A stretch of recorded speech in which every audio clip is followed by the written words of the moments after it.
Movie में हमें एक फिशरमैन दिखाया गया है जिसका नाम है सोलोमन वैंडी। उसकी एक छोटी सी फैमिली है जिसमें उसकी वाइफ, उसके 2 छोटे बच्चे और एक बड़ा बेटा है। अब क्योंकि ये फिशरमैन होता है और काफी गरीब होता है तो ये अपने बच्चों को ठीक से पढ़ा नहीं पाया था। तो यहाँ पर अपने बड़े बेटे को बाहर लेकर आता है और उससे बात करने लगता है कि बेटा, मेरा ये ख्वाब है कि मैं खुद तो नहीं पढ़ पाया हूँ लेकिन मैं तुम्हें डॉक्टर बनाऊं। अभी वो दोनों ये बातें कर ही रहे होते हैं कि दूसरी तरफ से किसी और कबीले के यानी वाइल्ड लोग आ जाते हैं। वो उस फिशरमैन और उसके बेटे पर हमला करने ही वाले होते हैं और उसको फॉलो करते करते उनके घर की तरफ आ रहे होते हैं कि तभी वो फिशरमैन यानी सोलोमन वैंडी और उसका बेटा तेजी से भागकर अपने घर की तरफ जाने लगते हैं। जैसे वो फिशरमैन घर की तरफ पहुंचता है तो अपनी बीवी और बाकी बच्चों से कहता है कि फौरन से उठ जाओ, लोग हम पर हमला करने के लिए आ रहे हैं, हमें यहाँ से निकलना होगा। वो अपने घर को दूसरी तरफ से तोड़ता है और वहाँ से निकल जाता है, पर इतनी देर में वो खुद उन दूसरे लोगों के हाथ लग जाता है। और सिर्फ यही लोग नहीं, वहाँ के सारे लोगों को इन कबीले के लोगों ने अपना बंदी बना लिया था यानी कैद कर लिया था। इस कबीले के पास बहुत सारे वेपन्स थे। ये सारे लोग गाँव वालों से कहते हैं कि तुम्हें हमें वोट देना होगा, तुम गवर्नमेंट को वोट नहीं दोगे क्योंकि हम तुम पर रूल करेंगे, हम तुम्हारी गवर्नमेंट है। अब वहाँ जो ट्राइब का लीडर होता है वो गाँव के सारे लोगों का हाथ काटता जा रहा था, पर जब सोलोमन की बारी आती है तो उसका हाथ नहीं काटा जाता बल्कि उसे जीप में बिठाकर एक ऐसी जगह पर ले जाया जाता है जहाँ पर एक नहर है। इस ट्राइब के लोग गाँव वालों को उस नहर के पास भी लेकर जाते हैं और उस नहर में कच्चे हीरे होते हैं यानी रो डायमंड्स। अब इन हीरो का ये कबीले वाले सौदा करते हैं और उसके बदले में वेपन्स खरीदते हैं, पर इस सब के लिए वो गाँव वालों की मेहनत को यूज करते हैं। अब दूसरी तरफ अमेरिका में हम देखते हैं कि बहुत बड़े बड़े बिजनेसमैन की पार्टी हो रही होती है, पार्टी कम मीटिंग ज्यादा, जिसमें वो बहुत पर्सनल डिस्कशन कर रहे होते हैं, ऐसी बातें जिनका इस कमरे के बाहर किसी को पता नहीं होगा। और उनमें इन कच्चे हीरों की भी यानी रो डायमंड्स की भी बात होती है। इससे 15% ऐसे हीरे हैं जो बिल्कुल असली हैं और बाकी कच्चे हीरों से ट्रेडिंग की जाती है। अब उधर हम उस नहर को भी देखते हैं जहाँ पर सारे गाँव वाले उन हीरो को ढूंढने की कोशिश में लगे होते हैं और वहाँ का लीडर उनसे चिल्ला चिल्लाकर कह रहा होता है कि जिसने भी हीरा चुराने की कोशिश की उसे फौरन से मार दिया जाएगा, जो भी हीरा हाथ लगे हम तक पहुंचा दो। अब वहाँ के लोग हीरा ढूंढने में मसरूफ हो जाते हैं। वहाँ सोलोमैन भी होता है और वो भी ये सारी ट्राइज कर रहा होता है। तभी हम देखते हैं कि उसके साथ खड़ा हुआ गाँव का एक आदमी हीरा ढूंढ लेता है, पर उसे उस लीडर को देने की बजाय वो अपने मुंह में छुपा लेता है। पर अनफॉर्चुनेटली ये चीज लीडर देख लेता है और उसे अपने पास बुलाकर हीरा मांगता है। जब वो वर्कर उसे हीरा दे देता है तो वो उसे गोली मार देता है इस सजा में कि उसने हीरा छुपाया। अब ये देखकर वहाँ पर सारे वर्कर्स डरने लग जाते हैं और फौरन से काम करना शुरू कर देते हैं। जब ट्राइब के इस ग्रुप ने अपनी पहचान और अपीयरेंस कुछ इस तरीके से बनाई हुई थी कि लोग हमें वाइल्ड समझें या ये समझे कि इन्हें तो दुनिया की किसी चीज का पता ही नहीं है, लेकिन असल में वो बहुत चालाक लोग थे। उनकी पूरी की पूरी फौज थी जो हीरो को स्मगल करके वेपन्स लेती और अपनी आर्मी को और ज्यादा स्ट्रॉन्ग करती थी। अभी हम देखते हैं कि वहाँ पर एक हेलीकॉप्टर आता है। उस हेलीकॉप्टर में से एक आदमी उतरता है जिसका नाम डैनी आर्चर है। उसे देखते ही वहाँ के सारे लोग उस हेलीकॉप्टर पर गन पॉइंट करने लगते हैं, जिसकी वजह से वहाँ का हेलीकॉप्टर और उसका पायलट वहाँ से भाग जाते हैं। अब डैनी आर्चर अंदर आता है और कैप्टन जीरो के बारे में पूछने लग जाता है। डैनी एक स्मगलर होता है जो यहाँ से डायमंड्स ले जाकर इनको वेपन्स की सप्लाई देता है। अब उसके बाद डैनी कैप्टन जीरो से मिलता है और उसे हीरे ले लेता है। इसके बदले में कैप्टन जीरो से कहता है कि याद है ना जो गन्स और वेपन्स मैंने आपको कहे हैं वो आपने मुझे लाकर देने हैं। तो डैनी कहता है हाँ हाँ क्यों नहीं याद, मैं तुम्हें जल्द ला कर दूंगा। अब डैनी यहाँ पर खुद को काफी प्रोफेशनल स्मगलर समझता था और अब वो यहाँ से निकलने के लिए कुछ बकरियों को यूज करता है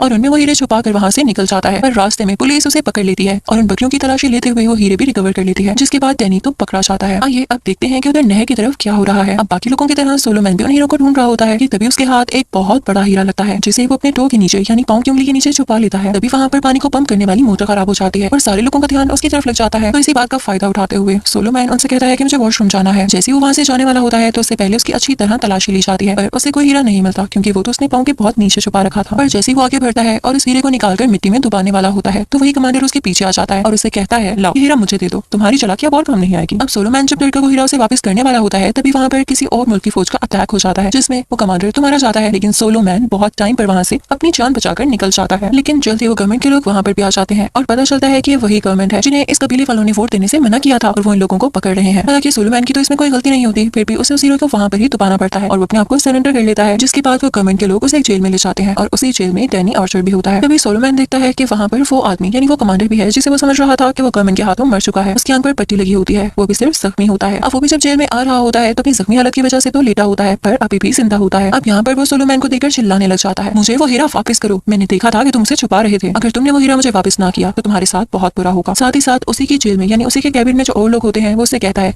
कि अगर तुमने इस लड़के से मुझे वो हीरा ले दिया तो मैं तुम सबको बहुत पैसे दूंगा। अब ये सुनकर सोलोमैन गुस्से में आ जाता है और अपने कपड़े उतार कर कहता है कि देख लो, ले लो मेरी तलाशी, कहाँ है हीरा मेरे पास, मुझे तो इन लोगों की कुछ समझ नहीं आती, मुझसे इन लोगों ने मेरी फैमिली छीन ली, मेरे बच्चे दूर कर लिए और अभी भी पता नहीं किस हीरे की बात कर रहे हैं। अब जब ये सारी बातें हो रही होती हैं तो इन बातों को डैनी भी सुन रहा होता है। अब यहाँ जेल में रहते रहते काफी दिन गुजर जाते हैं। वो वक्त आ जाता है जब डैनी को रिहा किया जा रहा होता है। वो बाहर आकर अपने दोस्त से मिलता है और उससे कहता है कि जेल में एक बहुत ही पुलिसवार सा बंदा है, वो कुछ हीरे की बात कर रहा था, हमें उसे भी जेल से बाहर निकालना होगा ताकि हम उसे उस हीरे के बारे में जान सके। पर डैनी के पास इतने पैसे नहीं होते कि वो सोलोमैन की बेल कर सके या किसी को कह के करवा सके। तभी हम देखते हैं कि वो अपना एक नकली तान बाहर निकालता है और उसमें से एक हीरा निकालता है और उसको बेचकर सोलोमैन को जेल से आजाद करवा लेता है। उसे सोलोमैन से कोई हमदर्दी नहीं थी, बल्कि वो छोटे से हीरे को बेचकर सोलोमैन को बाहर लाना चाहता था और उसे उस बड़े से हीरे के बारे में पूछना चाहता था जिसकी वो बात कर रहा था। अब उधर जब डैनी का आदमी उसे यानी सोलोमैन को आजाद करवाता है और उसे कहता है कि डैनी से कांटेक्ट कर लेना, तो सोलोमैन ऐसा बिल्कुल नहीं करता बल्कि किसी और शहर में जाकर चुपके से रहने लग जाता है। वो अपनी पहचान किसी के ऊपर जाहिर नहीं करता और खामोशी से वो सारे काम करता है है जो शहर के बाकी लोग करते हैं ताकि किसी को पता न चले कि वो यहाँ का है ही नहीं। उधर हम डैनी को देखते हैं जिसे एक आदमी ढूंढ रहा होता है। अब डैनी जो स्मगलिंग किया करता था तो सबसे पहले उसने जिस आदमी के पास एक काम किया था वो एक लीडर और एक कर्नल भी था। अब डैनी के एब्सेंस में उसका भेजा कि आदमी डैनी के घर जाता है और उसके घर की तलाशी लेते हुए चीजों को तोड़ने लग जाता है। और अब डैनी जब उस आदमी से मिलता है तो उसे बहुत मारता है और उसके पेट में पंच मारकर कहता है कि ये उन चीजों के बदले में है जो तुमने मेरे घर आकर तोड़ी है। तब वो आदमी उसे कहता है कि आपको कर्नल ने याद किया है। तो अब डैनी कर्नल से मिलने के लिए जाता है और पता चलता है कि इसका पार्टनर इन क्राइम था। यहाँ पर डैनी कर्नल को सोलोमैन और उस हीरे के बारे में भी बताने लग जाता है। अब जब डैनी वहाँ से वापस आता है तो देखता है कि वहाँ पर तो सोलोमैन है, पर सोलोमैन उसे इग्नोर कर रहा होता है, वो उससे मिलना नहीं चाहता था। उधर हम देखते हैं कि ट्राइब के अजीबोगरीब लोगों ने सोलोमैन के बेटे को अपने साथ कैद कर लिया है और उसे वो अपने जैसे ही ट्रेनिंग दे रहे हैं। उसके बाद उन्हें नशे वाले इंजेक्शंस भी दिए जाते हैं और उन्हें ऐसी ट्रेनिंग दी जाती है कि तुमने लोगों को किस तरह से मारना है, उन पर रोल कैसे करना है, उन्हें किस तरह से काबू में करना है। यानी पूरा यहाँ पर बच्चों का ब्रेन वॉश किया जा रहा था। अब हम देखते हैं कि शहर में एक लिस्ट लगती है जहाँ पर कुछ रेफ्यूजीज के नाम लिखे होते हैं कि वो लोग जो शहर में नए आए हैं और उनके खानदान खो चुके हैं, उनके पास रहने के लिए जगह नहीं है तो उनके लिए रेफ्यूजी कैंप्स लगाए जाएंगे। इसके अलावा उनके फैमिली की डिटेल्स भी होती हैं कि उनके फैमिली मेंबर्स भी यहाँ पर आएंगे या नहीं। अब जब सोलोमैन उस लिस्ट को देखने लग जाता है तो उधर उसके किसी भी फैमिली मेंबर का कोई नाम नहीं होता, जिसे पढ़कर वो काफी डिस्ट्रेस हो जाता है। तभी उसे ढूंढते ढूंढते वहाँ पर डैनी भी आ जाता है और उसे कहता है कि तुम मेरी बात क्यों नहीं सुनते हो। तो सोलोमैन उसे कहता है क्योंकि मुझे तुम्हारी बात नहीं सुननी, मैं जानता हूँ कि तुम मेरा पीछा क्यों कर रहे हो, ऐसी कोई बात नहीं है, तुम बराए मेहरबानी यहाँ से चले जाओ। यानी उससे वो उसका पीछा छोड़ने की रिक्वेस्ट करता है। पर डैनी उसे कहता है कि देखो सोलोमैन, तुम चाहते हो ना कि तुम अपनी फैमिली से दोबारा मिल सको और ये लोग ऐसा नहीं होने देंगे, तो तुम मेरी बात सुनो। तुम्हारे पास जो हीरा है तो मुझे उसके बारे में बता दो, मैं उसे बेचूंगा और उसके बदले में बहुत सारे पैसे मिलेंगे। अब उनमें से कुछ पैसे तुम भी रख सकते हो और वो गवर्नमेंट को देकर तुम सौदा कर सकते हो और अपनी फैमिली से दोबारा से यूनाइट हो सकते हो। अब इस बात की वजह से सोलोमैन सोच में पड़ जाता है कि क्या मुझे इसको बताना चाहिए उस हीरे के बारे में या नहीं। पर तभी वो लोग नोट करते हैं कि वहाँ पर कुछ लोगों का अटैक हो रहा है और ये कोई और नहीं बल्कि ट्राइब के वही लोग हैं जिन्होंने अपनी एक अलग आर्मी बनाई हुई है और यहाँ सिटी के लोगों पर भी हमला करके कुछ को अपना कैदी बना रहे हैं और जो उनकी बात नहीं सुन रहे उन्हें अपने साथ लेकर जा रहे हैं और उन्हें मार रहे हैं। अब इसी दौरान सोलोमैन और डैनी अपनी जान बचाने के लिए वहाँ से भागने लग जाते हैं। अब भागते भागते वो गवर्नमेंट की तरफ से बनाए गए रिफ्यूजी कैंप में चले जाते हैं। अब वहाँ पर डैनी को एक रिपोर्टर मिलती है और ये वही रिपोर्टर होती है जो हीरों की तलाश में होती है, क्योंकि ये हीरे वाली बात चारों तरफ फैल चुकी थी और सारे लोग इस हीरे के बारे में जानना चाह रहे थे। अब यहाँ पर सोलोमैन उनसे कहता है कि ऐसे तो नहीं मैं तुम लोगों को हीरे का बताऊंगा, हाँ, अगर तुम मुझे मेरी फैमिली से वाकई में मिलवा दोगे तो मैं बता दूंगा कि मैंने वो हीरा कहाँ रखा है। अब रिपोर्टर को लग रहा था कि शायद सोलोमैन ने वो हीरा उसी जगह पर छुपाया होगा जहाँ पर वो रहता है, तो वो एक हेलीकॉप्टर में उसके घर जाती है, यानी उसी गाँव जहाँ वो रहता है, और उसके साथ डैनी भी होता है, सोलोमैन भी होता है। सोलोमैन चुपचाप सिर्फ इसीलिए उनके साथ जा रहा होता है कि शायद वहाँ पर उसे अपने बीवी बच्चे मिल जाए। और वहाँ जाकर वो देखते हैं कि वहाँ पर ह्यूज रिफ्यूजी कैंप लगा हुआ है और बहुत सारे लोग हैं। जब सोलोमैन थोड़ा आगे जाकर देखता है तो उसे अपनी बीवी नजर आती है, जिसे देखकर वो बहुत इमोशनल हो जाता है और उससे पूछता है कि क्या तुम ठीक हो। वो आगे से रोने लग जाती है और कहती है हाँ मैं ठीक हूँ, मैंने तुम्हें देख लिया है। अब जब सोलोमैन अपने बड़े बेटे के बारे में पूछता है कि वो कहाँ पर है तो आगे से उसकी बीवी रोने लग जाती है और कहती है कि वो लोग उसे उठाकर ले गए। सोलोमैन ये सुनकर उसे भी बहुत दुख होता है और वो अग्रेसिव हो जाता है, यानी गुस्से में आ जाता है। तो वहाँ की सिक्योरिटी उसे वहाँ से निकाल देती है, ये कहते हुए कि आपका रिफ्यूजी कैंप के लोगों में नाम नहीं है तो आप यहाँ से चले जाएं। अब ये तीनों वापस से हेलीकॉप्टर में बैठकर वहाँ से निकल आते हैं। अब यहाँ पर सोलोमैन को जब कोई हल नहीं दिखता तो वो डैनी से कहता है कि मेरे पास एक आइडिया है, मैं तुम्हें उस हीरे का पता बता देता हूँ, लेकिन उसके बाद जो भी पैसे आएंगे उससे तुम मेरे बेटे को उन लोगों से आजाद करवाओगे। यहाँ पर डैनी मान जाता है। अब वो लोग वहाँ जाने के लिए तैयार होने लगते हैं, लेकिन ऐसे ही नहीं वो लोग वहाँ पे जा सकते थे क्योंकि उस ट्राइब आर्मी काफी ज्यादा स्ट्रॉन्ग थी ना, तो वो लोग उनसे बचते बचाते उन रिपोर्टर्स की वैन में चले जाते हैं जहाँ पर बाकी रिपोर्टर्स भी थे। सोलोमैन कैमरा पकड़ लेता है ताकि लगे कि ये भी रिपोर्टर है, लेकिन जैसे ही वो लोग थोड़ा आगे जाते हैं तो वहाँ पर उस ट्राइब आर्मी का दोबारा से अटैक हो जाता है और कई ज्यादा रिपोर्टर्स उसमें मारे जाते हैं, इवन उस गाड़ी का ड्राइवर भी जिसमें सोलोमैन और डैनी थे। तो अब उस गाड़ी को डैनी ड्राइव करने लगता है, लेकिन उनके पीछे अभी भी उस ट्राइब की आर्मी लगी होती है और उन पर मुसलसल अटैक्स कर रही होती है। अब रिपोर्टर डैनी और सोलोमैन उस कार को आगे बढ़ाते हुए जंगल के अंदर चले जाते हैं और जैसे ही वो जगह पे पहुंच जाते हैं कि वो आर्मी उनका पीछा छोड़ते तो गाड़ी से नीचे उतरकर पैदल चलने लगते हैं, लेकिन तभी उनके सामने कुछ जंगली लोग आ जाते हैं जो उसी जंगल में रह रहे थे। वो उन्हें रोक लेते हैं, लेकिन रिपोर्टर उन्हीं की लैंग्वेज में उनसे बात करने की कोशिश करती है और उन्हें इस बात का यकीन दिलाती है कि हम आपको कोई नुकसान नहीं पहुंचाएंगे, तो आप भी हमें कुछ मत कहिएगा। इसके बाद उन लोगों में दोस्ती हो जाती है। वो लोग आगे बढ़ने लगते हैं, तभी देखते हैं कि कुछ ऐसा सा घर है जहाँ पर किसी बड़े के अलावा सिर्फ एक डॉक्टर है जो छोटे छोटे बच्चों की खिदमत कर रहा है, उनका ख्याल रख रहा है। वो सारे जाकर उन बच्चों को देखने लग जाते हैं, पर उन बच्चों में भी सोलोमैन का बेटा नहीं होता। अब वो डॉक्टर इसकी हामी भर लेता है कि वो सोलोमैन के बेटे को ढूंढने में उनकी मदद करेगा। अब वो गाड़ी ड्राइव करते हुए उन्हें आगे ले जाता है, पर तभी रास्ते में कुछ टीनएजर्स आते हैं जो उसी आर्मी का हिस्सा होते हैं और वो उन्हें आगे जाने से रोकते हैं। अब इसी दौरान वो डॉक्टर जो गाड़ी ड्राइव कर रहा था वो मारा जाता है और यहाँ पर एक बार फिर से डैनी उस गाड़ी का कंट्रोल संभाल लेता है। अब जैसे वो आगे जाते हैं तो देखते हैं कि एक मिलिट्री कैंप लगा हुआ है और वहाँ पर वही कर्नल है जो कि डैनी का साथी है। तो यहाँ पर वो कर्नल डैनी से कहता है कि हमारी मिलिट्री को ज्वाइन कर लो और उस ट्राइब आर्मी के खिलाफ लड़ो, और यहाँ पर डैनी से कहता है कि नहीं मैं ऐसा नहीं कर सकता। अब इस सब के बाद वो रिपोर्टर कहती है कि मुझे तुम लोगों से अलहदा होना होगा। डैनी उसे वो सारी डिटेल्स देता है कि स्मगल किए हुए हीरे कैसे मिलते हैं और उनका क्या क्या क्राइटेरिया होता है, आगे उन्हें किन तक पहुंचाना होता है या उसके फायदे क्या क्या होते हैं। अब वो सारी डिटेल्स लेके वो रिपोर्टर तो वहाँ से निकल जाती है